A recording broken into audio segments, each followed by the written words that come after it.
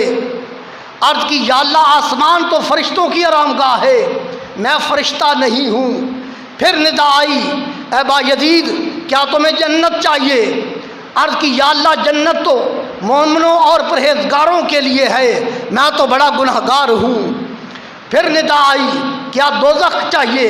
عرض کی یا اللہ دوزخ تو منکروں کے لیے ہے، میں تیرا منکر تو نہیں ہوں۔ پھر ندا آئی تو پھر کیا تم یہ عبادت اور ریاضت کس لیے کرتے ہو؟ کیا مجھے چاہتے ہو؟ عرض کی ہاں یا اللہ میں تجھے چاہتا ہوں، تجھے چاہنے کے لیے، تجھے پانے کے لیے یا اللہ میں تو تیری عبادت و ریاضت کرتا ہوں۔ ندا آئی اے با یزید اگر میں تمہیں نہ ملوں، میں تمہیں نہ ملوں۔ جب یہ بات با یزید بستامی رحمۃ اللہ علیہ نے سنی، ایک سرد آہ نکالی اور اپنا سر سجدے میں رکھا اور اپنی روح اپنے محبوب حقیقی کے سامنے پرواز ہو گئی، اپنے محبوب حقیقی کے سامنے اپنی جان کو قربان کر دیا۔ یہ ہے اللہ کے ولی، اللہ کے مقبول بندے جو عبادت اور ریاضت بھی کرتے ہیں، نہ تو جنت کے لیے کرتے ہیں نہ دوزخ کے ڈر سے کرتے ہیں، اگر کرتے ہیں تو صرف اللہ کی رضا کو پانے کے لیے کرتے ہیں، اللہ کی رضا کو پانے کے لیے۔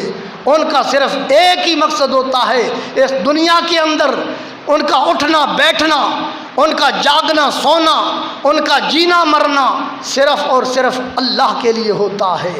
تو انہی کے بارے میں اللہ فرماتا ہے ان صلاتی و نسکی و محیای و مماتی للہ رب العالمین۔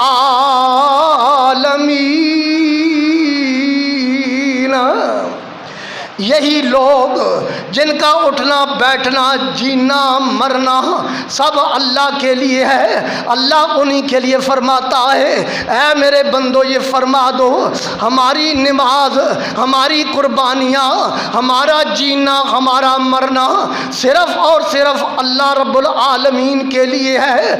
اور فرماتا ہے وَأُفَوِّضُ أَمْرِي إِلَى اللَّهِ إِنَّ اللَّهَ بَصِيرٌ بِالْعِبَادِ۔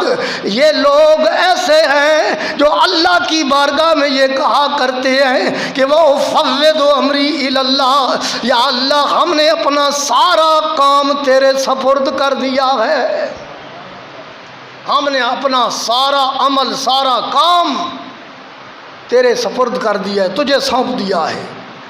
کیوں؟ اس لیے کہ ان اللہ بصیر بالعباد، تو اپنے بندوں کو دیکھتا ہے، اپنے بندوں کو دیکھتا ہے، تیرے بندے جو کچھ کرتے ہیں۔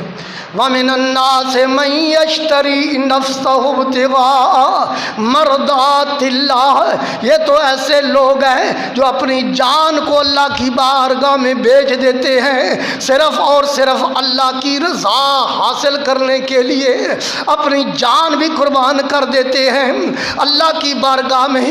سامعین محترم، حضرت سلطان الاولیاء خواجہ نظام الدین محبوب الہی رحمت اللہ علیہ آپ فرماتے ہیں بارش ہو رہی تھی، آپ نے اپنے ایک خادم کو بلایا، فرمایا میرے خادم یہ کھیر پکڑ لے، یہ کھیر لے جا۔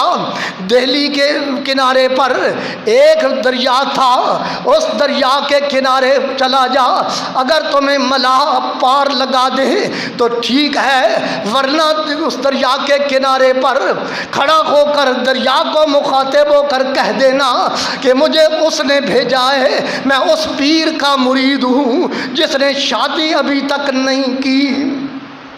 جب یہ بات سلطان الاولیاء نے فرمائی تو مرید سوچنے لگا، تعجب میں پڑ گیا کہ میرے پیر و مرشد شادی کی ہوئی ہے، اس کی تو اولاد بھی ہے، لیکن یہ بات کیوں فرما رہے ہیں؟ لیکن خاموش رہے، کوئی جواب نہ دیا۔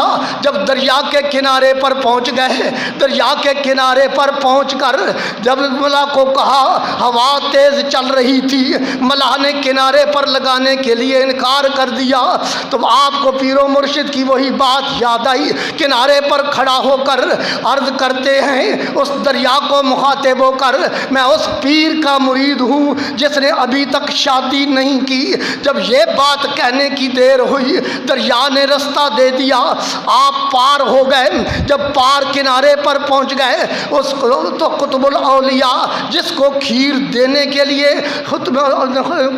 امام الاولیاء سلطان الاولیاء خواجہ نظام الدین نے بھیجا تھا کہ کنارے پار ایک قطب الاولیاء ہے، اس کے پاس جا کر یہ کھیر دے دے۔ جب کنارے پہنچے، اس کے پاس جا کر کھیر دے دی۔ اس نے کھیر لی اور اس کے سامنے کھیر کھانا شروع کر دی۔ جب کھیر کھا لی تو اس نے اجازت مانگی، کہا اب مجھے اجازت دو، لیکن ایک بات ہے، دریا کے کنارے پر جاؤں گا، دریا بڑے زور سے چل رہا ہے تو میں دریا کیسے پار کروں گا؟ جب آیا تھا ملا نے انکار کر دیا تھا۔ قطب الاولیاء کہنے لگے جب دریا کے کنارے پر پہنچنا، جا کر دریا کو مخاطب ہو کر کہنا کہ تم مجھے اس نے بھیجا ہے جس نے آج تک کوئی چیز کھائی نہیں ہے، آج تک کوئی چیز کھائی نہیں ہے۔ وہ خادم بڑا حیران ہو کر سوچنے لگا کہ میرے پیر و مرشد نے مجھے کہا تھا کہ دریا کے کنارے پر جا کر کہہ دینا، اے دریا مجھے اس نے بھیجا ہے جس نے ابھی تک شادی نہیں کی۔ حالانکہ میرے پیر و مرشد نے شادی کی ہوئی، صاحب اولاد بھی ہیں، اور یہ قطب الاولیاء مجھے کہہ رہے ہیں جبکہ میرے سامنے انہوں نے کھیر کھائی ہے، پھر بھی کہہ رہے ہیں کہ جا کر دریا کے کنارے پر کہنا، اے دریا مجھے اس نے بھیجا ہے جس نے آج تک کوئی چیز کھائی نہیں۔ آخر خاموش رہے، خاموشی اختیار کی۔ جب دریا کے کنارے پر آئے، آ کر دریا کو مخاطب ہو کر کہنے لگے مجھے اس نے بھیجا ہے جس نے آج تک کوئی چیز کھائی نہیں۔ دریا نے رستہ دے دیا، آپ پار چلے گئے۔ جب اپنے پیر و مرشد کے پاس پہنچ گئے، چند دن گزر گئے۔ ایک دن پیر صاحب اپنے خوشی کے اظہار کے اندر بیٹھے ہیں، خوشی کے موڈ کے اندر بیٹھے ہیں، تو آپ نے موقع لیا اور اس موقع میں اور کوئی موجود بھی نہیں تھا۔ اپنے پیر و مرشد سے عرض کرتے ہیں یا حضرت چند دن پہلے مجھے آپ نے کھیر دے کر کنارے پار، دریا کے پار کنارے پر قطب الاولیاء کے پاس بھیجا تھا، یا حضرت مجھے سمجھ نہیں آئی۔ آپ نے بھی یہ کہا تھا کہ جا کر دریا کے کنارے پر کہہ دینا، اے دریا کو مخاطب ہو کر، اے دریا مجھے اس نے بھیجا ہے جس نے ابھی تک شادی نہیں کی۔ اور ادھر بھی اس قطب الاولیاء نے بھی یہ کہا، جا کر دریا کے کنارے پر کہہ دینا کہ اس نے مجھے بھیجا ہے جس نے آج تک کوئی چیز کھائی نہیں۔ یا حضرت مجھے سمجھ نہیں آ رہی، آپ صاحب اولاد ہو، شادی شدہ صاحب اولاد ہو، اس نے میرے سامنے کھیر کھائی تھی، مجھے سمجھ نہیں آ رہی راز کیا ہے؟ تو پیر و مرشد فرمانے لگے بیٹا بات یہ ہے کہ میں نے شادی کی ہے لیکن اپنے نفس کے لیے شادی نہیں کی، صرف اور صرف اللہ کی رضا کے لیے شادی کی ہے اور سنت مصطفیٰ کو سمجھ کر شادی کی ہے۔ اور اس قطب الاولیاء نے جو تیرے سامنے کھیر کھائی ہے، اس نے آج تک زندگی کے اندر اپنے نفس کو خوش کرنے کے لیے کوئی چیز نہیں کھائی، جو بھی کھایا اللہ کی رضا کے لیے کھایا، جو کھایا اللہ کی رضا کے لیے کھایا۔ اس لیے جو کھاتا ہے اپنے نفس کے لیے وہ اس کا ذاتی ہوتا ہے، جو کھاتا ہے اپنے رب کی رضا کے لیے، جو شادیاں کرتا ہے اپنے نفس کے لیے وہ ان کی ذاتی ہوتی ہے، جو صرف اور صرف اللہ کی رضا کے لیے کرتا ہے، سنت مصطفیٰ سمجھ کر کرتا ہے، تو وہ اس کے نفس کی نہیں ہوتی، وہ اللہ کی طرف سے ہوتی ہے۔ تو جو کام بھی دنیا کے اندر بندہ مومن کرتا ہے، اگر وہ اللہ کی رضا سمجھ کر کرے گا، اللہ اور اس کے رسول کی رضا کے لیے کرے گا، یقیناً وہ اس کی نہیں، وہ اللہ کی طرف سے ہوگی، وہ اللہ اس کو عبادت میں لکھ دے گا، اس کی عبادت اور ریاضت میں لکھ دے گا۔ جو اپنی ذات کے لیے، اپنے نفس کو خوش کرنے کے لیے کرے گا، وہ اس کا اپنا ذاتی ہوگا، اس کا تعلق اللہ کی ذات کے ساتھ نہیں ہوگا۔ تو سامعین محترم، اللہ کی رضا کے لیے جو قدم اٹھایا جائے وہ یقیناً اللہ کی عبادت ہی ہوتا ہے۔ تو جس کا اٹھنا بیٹھنا چلنا پھرنا صرف اور صرف اللہ کی رضا کے لیے ہو جاتا ہے، یقیناً اس کا تن من دھن سب کچھ اللہ کا ہی ہو جاتا ہے۔ تو سامعین محترم، سرکار دو عالم صلی اللہ علیہ وآلہ وسلم فرماتے ہیں من عرف نفسہ فقد عرف ربہ، جس بندے نے اپنے نفس کو پہچان لیا یقیناً اس نے اپنے رب کو پہچان لیا۔ رب کہاں ہے؟ یہی تو اصل بات میں سمجھانا چاہتا ہوں۔ معرفت الہی کیا ہے؟ کیسے بندے کو معرفت الہی ملتی ہے؟ اللہ کی پہچان کیسے ملتی ہے؟ اللہ فرماتا ہے وَفِي أَنفُسِكُمْ أَفَلَا تُبْصِرُونَ، اللہ فرماتا ہے میں تو تمہارے اندر ہوں، تمہارے نفس کے اندر ہوں، اب کیا تم دیکھتے نہیں ہو؟ اور اللہ رب العزت اپنے محبوب کو فرماتا ہے اے میرے پیارے محبوب، جب یہ بندے میرے بارے تم سے پوچھیں تو انہیں کہہ دو میں تمہارے قریب ہوں۔ وَإِذَا سَأَلَكَ عِبَادِي عَنِّي فَإِنِّي قَرِيبٌ، اللہ فرماتا ہے محبوب یہ بندے جب میرے بارے میں تم سے پوچھیں ان کو کہہ دو فَإِنِّي قریب، اللہ تمہارے قریب ہے۔ اور فرمایا وَنَحْنُ أَقْرَبُ إِلَيْهِ مِنْ حَبْلِ الْوَرِيدِ، وَنَحْنُ أَقْرَبُ إِلَيْهِ مِنْ حَبْلِ الْوَرِيدِ، اللہ تو تمہاری یہ شہ رگ، یہ جان والی رگ، اس رگ سے بھی زیادہ قریب ہے۔ شہ رگ، اس سے بھی اللہ تمہارے زیادہ قریب ہے، تم دیکھو تو صحیح، پہچانو تو صحیح۔ تو اسی کی حقیقت، اسی کی وضاحت تو ایک شاعر بھی کہتا ہے نا، کرتا ہے اپنے انداز کے اندر کہ نحن اقرب کہندہ کہندہ سونا ساڈے ویڑے آیا، نحن اقرب کہندہ کہندہ سونا ساڈے ویڑے آیا، حبل الورید سیج بچھا کے ساڈے اندر ڈیرا لایا، حبل الورید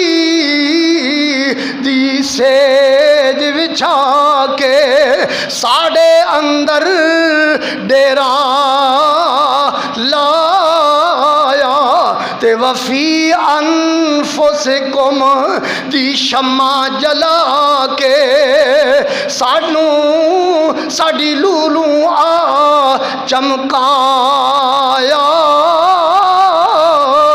آدم یار وسے وچ گھر دے اسا ایویں شور مچایا، آدم یار وسے وچ گھر دے تے اسا ایویں شور مچایا۔ اے یار تے ساڈے اندر وسدا ہے نا، اسی ایویں پھر رہے ہیں دنیا تے، دنیا دے اندر ایویں مارے مارے پھر رہے ہیں، یار تے ساڈے اندر وسدا ہے۔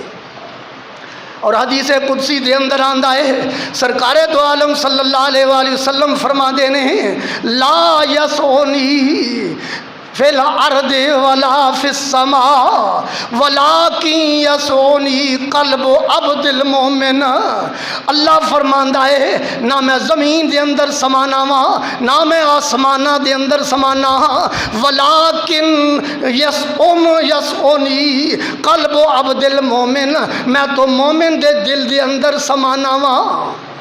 اللہ فرما رہی ہے نہ میں زمین دے اندر سمانا وا، نہ میں آسمان کے اندر سماتا ہوں، اگر میں سماتا ہوں تو صرف مومن کے دل کے اندر سماتا ہوں، مومن کے دل کے اندر۔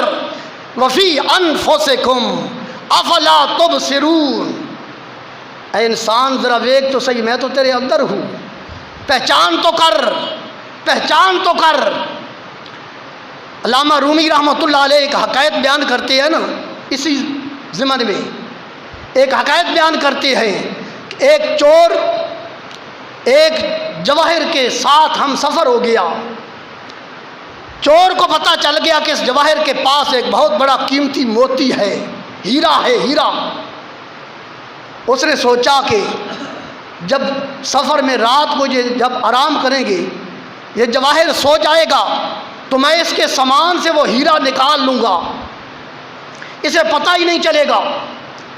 تو وہ جواہر بھی چور کی حقیقت کو پاپ چکا تھا، اس کے اندر کی بات کو سمجھ چکا تھا. جب سونے لگے نا، چور کو پتہ نہ چلا، اس جواہر نے وہ ہیرا نکال کر چور کے سامان کے اندر ڈال دیا، آرام سے سو گیا. ساری رات چور اس کے سامان کی تلاشی لیتا رہا لیکن اسے ہیرا نہ ملا. ایک رات بھی گزر گئی، دوسری رات بھی گزر گئی، تیسری رات آ گئی. 3 راتیں وہ چور جواہر کے سامان سے وہ ہیرا تلاش کرتا رہا لیکن وہ اسے ہیرا نہ ملا. تیسرے دن وہ جواہر سے کہنے لگا کہ یار تیرے سامان میں ایک ہیرا ہے، آج 3 دن گزر گئے میں وہ ہیرا تلاش کرتا رہا، مجھے ہیرا نہیں ملا، بتا تو نے کدھر رکھا ہے. وہ جواہر مسکرا کر کہنے لگا یار تم وہ ہیرا میرے سامان سے تلاش کرتے ہو، کبھی اپنے سامان کو بھی دیکھ لیا کرو، وہ ہیرا تو تمہارے سامان میں ہی ہے، تمہارے اندر ہے. وہ دیکھ کر حیران ہو گیا. تو علامہ رومی رحمۃ اللہ علیہ نے یہ حقائق بیان کر کے ہمیں یہ بتلایا ہے کہ ارے تم دنیا کے اندر اس طرح مارے پھر رہے ہو، اللہ کی پہچان تمہیں نہیں مل رہی، اللہ کی پہچان کرنی ہے تو آؤ، اللہ تمہارے اندر موجود ہے، تمہارے دل کے اندر اللہ موجود ہے. وفی انفسکم افلا تبصرون، ذرا دیکھو تو صحیح، اپنے اندر کبھی جھانک کر دیکھ تو لیا کرو. جس طرح جواہر نے چور کو کہا کہ کبھی اپنے سامان کو بھی دیکھ لیا کرو نا، اپنے اندر بھی جھانک کر دیکھ تو لو. وہ ہیرا جو تم میرے سامان میں تلاش کر رہے ہو وہ تو ہیرا تمہارے سامان میں موجود ہے. ارے تم اللہ کی پہچان کرنے کے لیے دنیا میں پھر رہے ہو، تم آؤ اپنے اندر جھانک کر دیکھو، اپنے اندر ذرا جھانک کر دیکھو، تمہیں اللہ کریم تمہارے اندر ہی مل جائے گا، تمہارے اندر وہ ذات موجود ہے. اس لیے تو سلطان باہو رحمۃ اللہ علیہ نے کیا خوب فرمایا نا، اے تن میرا رب سچے دا گجرا تے پا فقیرا وچ جاتی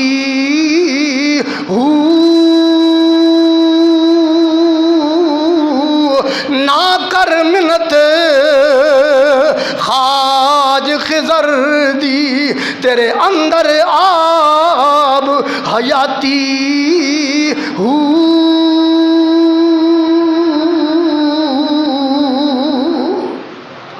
تو ذرا اندر اپنے دیکھ تو صحیح نا، ایسے کئی لوگوں کے پیچھے کیوں پڑ رہا ہے، کیوں منتیں کر رہا ہے؟ وہ ذات تیرے اندر ہے تو اس کی پہچان تو کر، اس کو دیکھ تو صحیح. تو اللہ کریم کی بارگاہ میں دعا ہے کہ ہمیں اللہ کی پہچان نصیب فرمائے. اللہ کی پہچان کرنے کے لیے انسان کو اپنے اندر جھانکنا چاہیے. اپنے اندر جھانکنے سے مراد کیا ہے؟ انسان ہر وقت اپنے عیبوں کو دیکھے، میرے اندر عیب کتنے ہیں، دوسروں پر کی طرف دیکھنے کے بجائے وہ بندہ اپنے اندر دیکھے، اپنے اندر دیکھے. اگر کسی کے عیب نظر تو پہلے دیکھے میرے اندر کیا وہ عیب ہے. اگر اسے اپنے اندر عیب نظر آ جائے تو یقیناً اسے کسی کا عیب بھی نظر نہیں آئے گا. اللہ کریم ہمیں اللہ رب العزت کی پہچان نصیب فرمائے. وآخر دعوانا ان الحمد للہ رب العالمین.